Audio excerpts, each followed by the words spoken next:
Hello,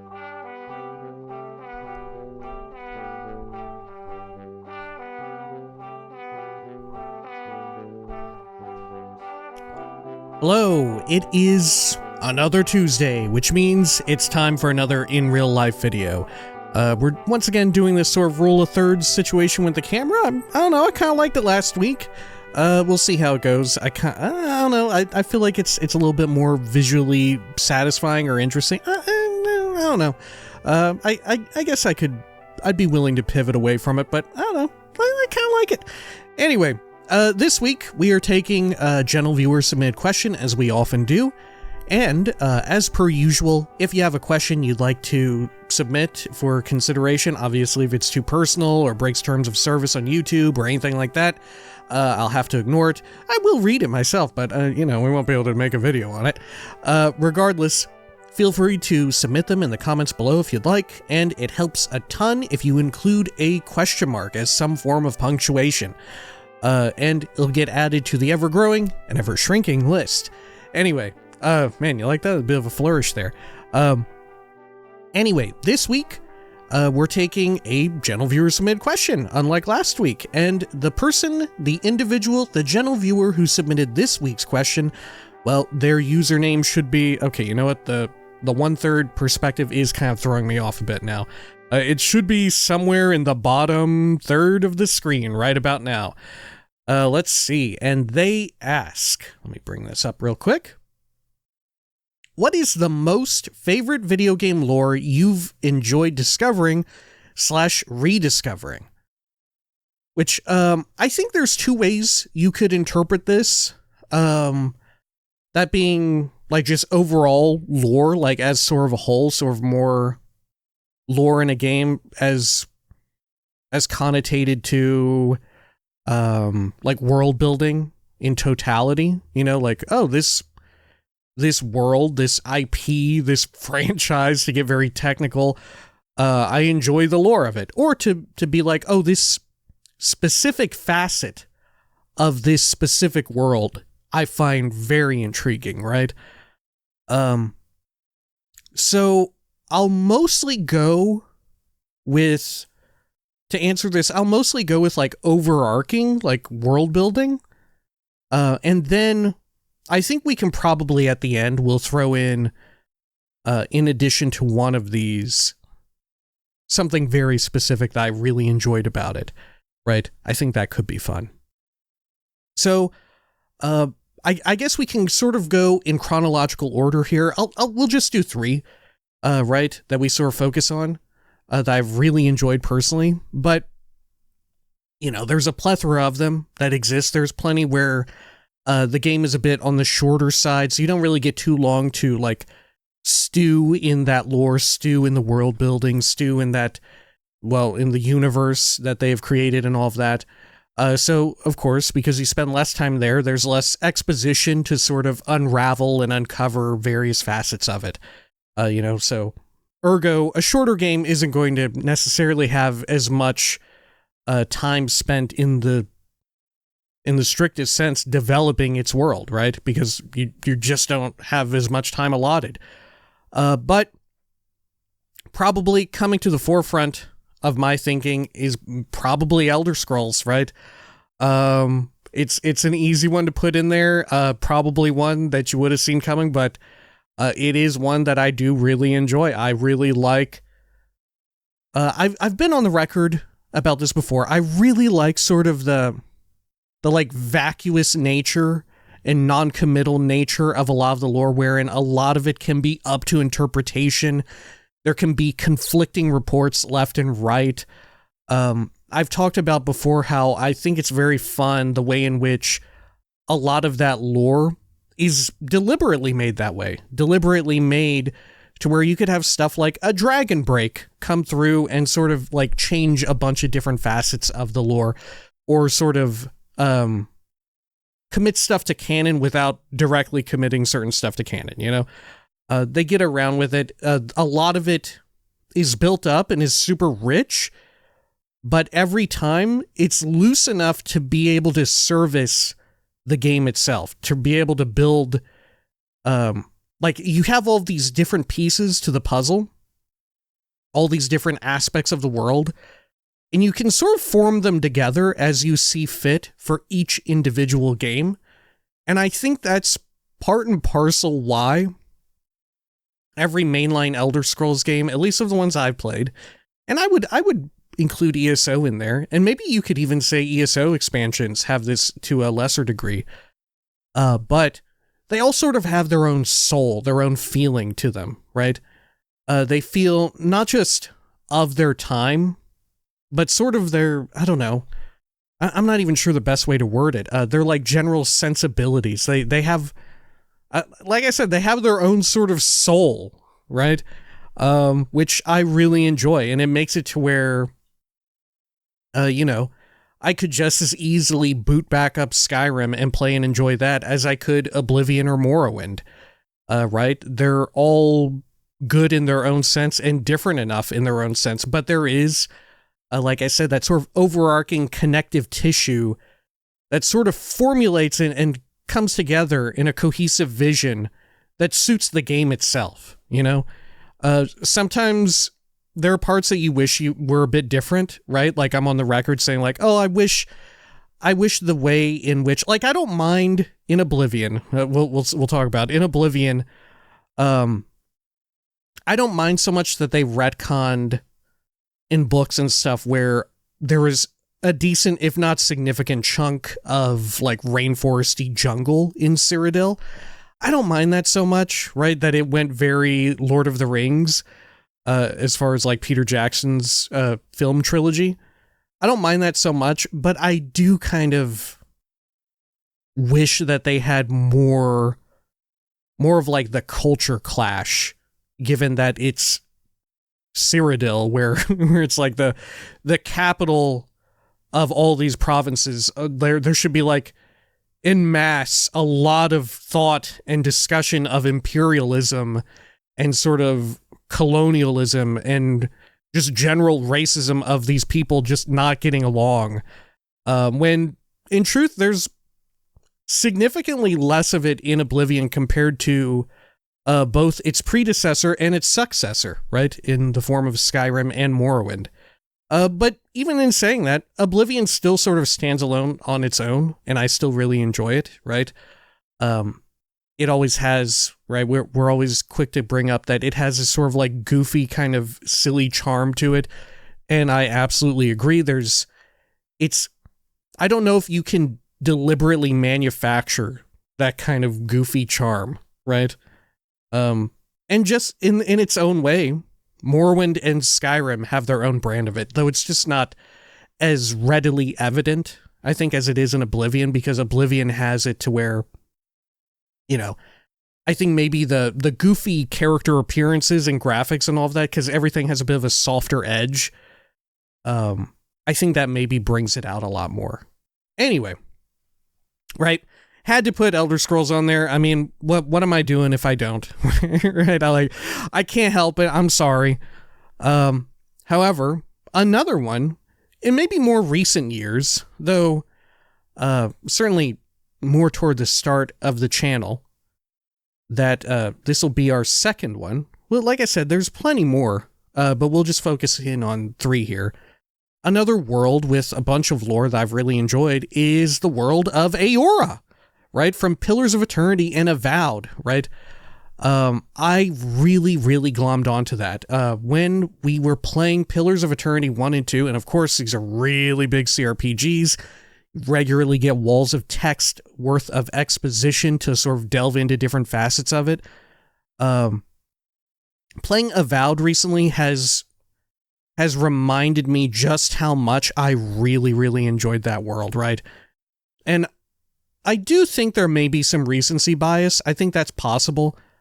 But I definitely remember that being like a strong point, right? The ways in which, similar to Elder Scrolls, they sort of have analogous fictional cultures that are in some ways meant to correlate to one or multiple real-life cultures. And in the same way, they deal with real-life problems as well. I very much enjoy it whenever, a fictional world can be wielded to sort of explore real world issues, real world politics, stuff like that. I find that incredibly compelling. And every time someone says that they don't like that, I find it appalling, right? I actually really do like it. I wish there were more. I think it's good, actually, right? I think it's, film and television certainly do this quite a bit when it comes to, like, I guess, like, there is definitely genres of film and television that don't, but, a lot of the stuff that's, like, prestige television, and sometimes, truly, it does run the risk of, like, going up its own ass and, like, sniffing its own farts at a certain point or another. But it's a risk I think we ought to be willing to take, right? But Pillars of Eternity, fantastic. In the Avowed playthrough, I've talked about how much I have loved how they handle sort of the ways in which they exhibit cultures, right? I've talked about how in that world, it's true you might be of one or two races, right? You might be an elf and you're hanging out next to a dwarf, right? But your sort of personality, or even the way in which you speak and your different cultural touchstones, are not defined explicitly by your race, which I feel like a lot of fantasy and science fiction kind of falls into the trap of, because, and I wouldn't even say that it's a trap, it's because it's just easier, right? It's just easier to be like, well, in our world, 95% or more Dunmer are like this. 95% or more Nords are like that, right? And there's very little overlap in between. You see someone who's a wood elf and you know what to expect, right? For the most part. We even see this to some extent in, like, Baldur's Gate, right? We've been playing Baldur's Gate 3. For the most part, you kind of get an idea, like, if you run into, well, no, I think there are some decent bits of it, but it's definitely not quite on the level of how it works in Aora, right? Because you do have stuff like Drow and then Lulthsworn Drow. I forget what the other one is, right? The one who is, like, sort of given up Lulth, right? I say Baldur's Gate, but I mean, like, Dungeons and Dragons 5th edition, I suppose. So you sort of have some of that present there. But man, Aora, Pillars of Eternity, Avowed, really, really knock it out of the park with that. Almost to their detriment, right? I think a common sentiment that I see expressed by people who enjoy these games, whether it be Avowed or going back as far as Pillars 1, is that the lore is so dense and is so difficult to parse, right? Because there is so much going on. And like I said, it's easier to have it to where it's like, oh, here's this little race of furry guys called Orlans, right? And they're all pretty much like this. Maybe we have another group of them and they're all, like, cool colored in their fur, and these other ones are all, like, warm colored in their fur. And the cool colored ones are like this, and the warm colored ones are like that. And the only exceptions, well, they're probably going to be party members. And you'll sort of see their exceptions as a sort of window by which you can look into the world, right? Another perspective. Pillars of Eternity and Aora, I should say, just does this all the time, to where nobody is necessarily defined explicitly by just their, like, race or sub-race identity, right? Certainly it is a factor that is taken into account, but that is oftentimes secondary to just, like, their culture, their nationality, right? Two of those little furry guys could be very similar if they're from the same country, right? But even then, one could be like, oh, I actually am super into a lot of the choices that my nation has made. And then another one could be like, yeah, actually, I think it sucks and I hate living here, right? There's so much room for depth. But once again, like I said, when it comes to onboarding and getting into a world and sort of, like, delving into it, it becomes very difficult to parse, right? It's a lot of information laid on thick and laid on fast. And I totally get why a lot of places and a lot of things don't do it, right? Even myself, I remember having difficulty like parsing some of that information in Pillars of Eternity 1, but I think because I made such a good effort to try and like grasp it, it ended up really paying off, and I ended up really, really enjoying it, right? Absolutely love it. Absolutely such a huge fan of it, and it's so great to like I've said a gajillion times, it's so great to be back in any capacity with Avowed. And frankly, I hope that they either do like an Avowed sequel, or there's like I remember people talking about like, oh, we would love to do a Pillars of Eternity Tactics spinoff. Oh my gosh, I would love it. Anything in that world. I absolutely love that world. Anyway, sort of continuing off of that point of talk wherein I said like, oh, I really love it when we can wield sort of a fictional universe as a perspective to look at real world problems, sort of explore that, sort of explore politics. Gotta be the most recent example of like lore of world building that I fell into that I really loved is undoubtedly in recent memory the most recent example of this happening. It's got to be Disco Elysium, right? It has to be Disco Elysium. Before that, it was definitely Pillars of Eternity, but Disco Elysium is remarkable in some of the things that it does. And we'll even get into a specific bit here. However, I'll qualify this.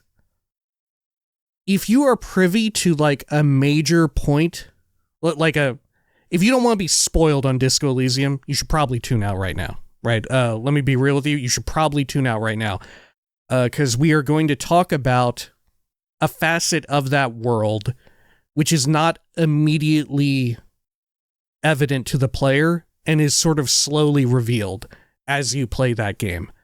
So if you don't want to be spoiled on that, you should probably stop watching now, right? It's not like a major plot point, but it is a major part of the world that they deliberately hold back from the player, that I personally really thought was cool, the way in which they both executed that slow reveal and just the nature of it in general.